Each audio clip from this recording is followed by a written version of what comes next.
Hey everybody, Dave here. Hope you're having an awesome day. So as a kid, to get a Happy Meal was a super treat for us. And I loved the toys. Back then they were super cool. I mean, we would have french fries that transformed into robots. I mean, how cool is that? And nowadays, like, I'm not a huge fan of the Happy Meal toys. I think they're kind of lame.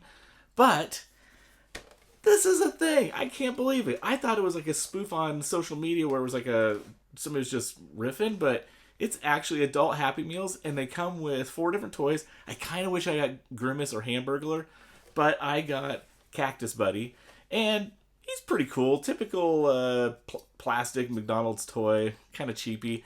So I thought to myself, I wonder if I could do something cool with this, and I think I've got an idea. So come on, let's do it.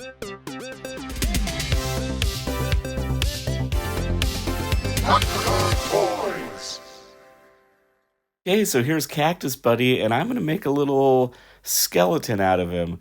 So I did some sketching, got the jawbone, the hip bones, the legs, the head. Got to cut off all these limbs, so let's get out the hobby saw and start hacking away. Legs are off. I'm going to take my Dremel and clean this up. Now, I'll be honest, this feels kind of wrong, just cutting this poor little guy's head off, but it's for a good cause, so we'll get the Dremel out here and do some cleanup work.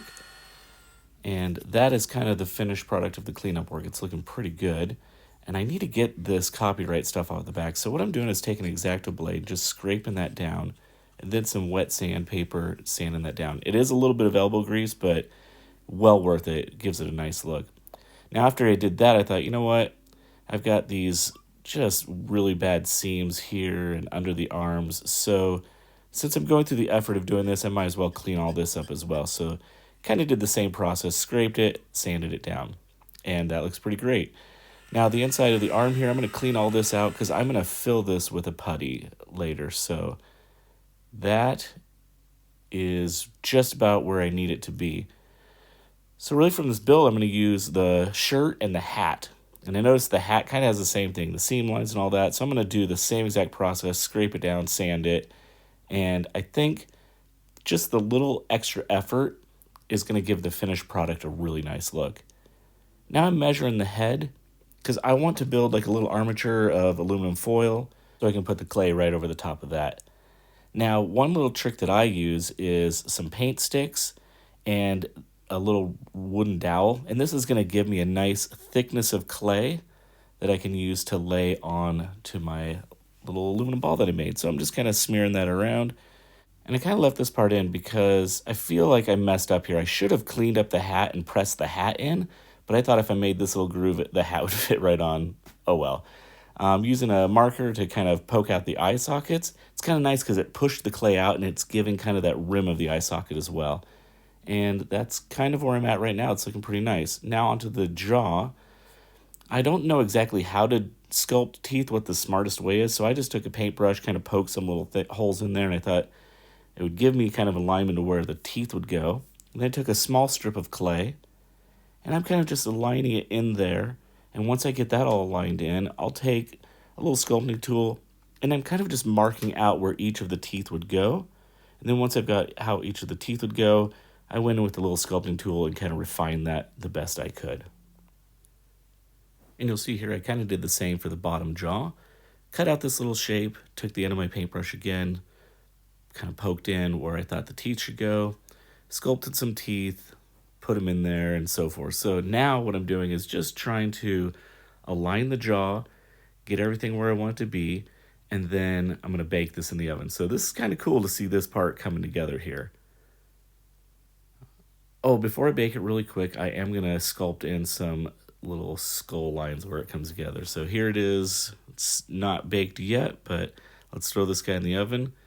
And here it is baked, and now it's a little bit harder so I can work with it. Now for the hat, this plastic was pretty thick, and I didn't want to Dremel it all off. So what I did was I scored it with my knife, clipped it with my snips, and then those little pieces just broke right off. I got to clean up the inside of this hat. That was kind of a pain, but no big deal. Now that little piece there, remember I was talking about that? If I would have just smashed the hat on while it was still soft, that would have formed perfect. But I didn't do that, so what I'm going to do is Dremel off some pieces here carefully, and then I still have a little gap, so I'm going to take this Magic Sculpt. It's a 2-part resin. You mix it 50-50, and then I'm just kind of sculpting and filling in. You can see I even filled in that little dent.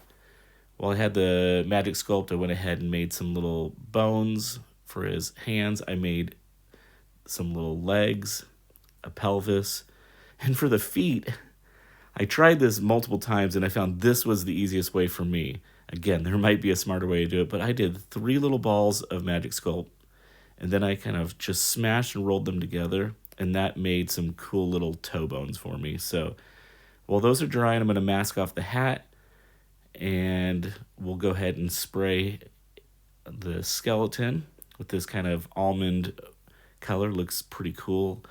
And then the wash, I ran out of my Citadel brown wash, so I used some kiwi shoe polish with a little bit of black acrylic to darken it up, and that's looking pretty cool. I did get a little tiny bit of overspray, so I'm just going to take some red paint and paint this. I need to paint the hat red anyway, so no big deal. Now I dremeled out some little area for the socket to go. I did have to kind of use some Magic Sculpt to fill that in a little bit. Glued it onto the tip of a drink lid there, and that makes it a lot easier to spray. I just did like 2 little dabs of super glue, and then they just popped right off. I'll do a quick little wash on these as well. Pat that down. That's looking pretty good. The shirt looks great. Got that painted. Hitting all the little red piping and then painting in the McDonald's logo. I'm using a Citadel yellow. It's an airbrush paint, so it paints on really thin. And then I'm using some black and a really fine brush. This one had to go back and forth a little bit to clean it up. Got the hat masked off. Going to spray that white. We'll paint the overspray of the hat. I've already painted the rest of the hat red, so I just got to clean that up. And we're gluing on the little pelvis there. Just aligning that up. And it actually stands. It's pretty delicate, but it does stand. Gluing in the arm bones. You can see I painted the inside of the shirt black there. Get that settled in. That looks good.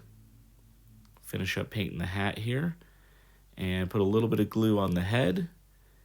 Glue that down. And for the base, I normally paint my bases black, but I wanted to try kind of like a charcoal gray this time, so I thought it looked pretty nice. So I'm just painting up the base. And like I said, he stands, but boy, if somebody just bumps him, he'll fall right off. And his feet, I don't have enough space for magnets, so what I'm going to do is I took this clear rod that I got online, took a little heat gun, and I just bent it over the edge of my workbench. And I think that's going to work pretty nice. So I took a drill bit the exact same size as the styrene tube, the polystyrene tube, and that looks pretty cool. I think we're about ready to wrap this one up. Okay, that was super fun, and I think for me, one of the funnest parts of that build was the challenge of not knowing exactly what I was going to do or how to sculpt a skeleton. I've really never done that before, so yeah, it's cool to watch your mind think through things and solve problems. So go out there, make something awesome. Let's do some turnaround shots of this thing, and as always, it is a great day to be a toy nerd. Have a great one.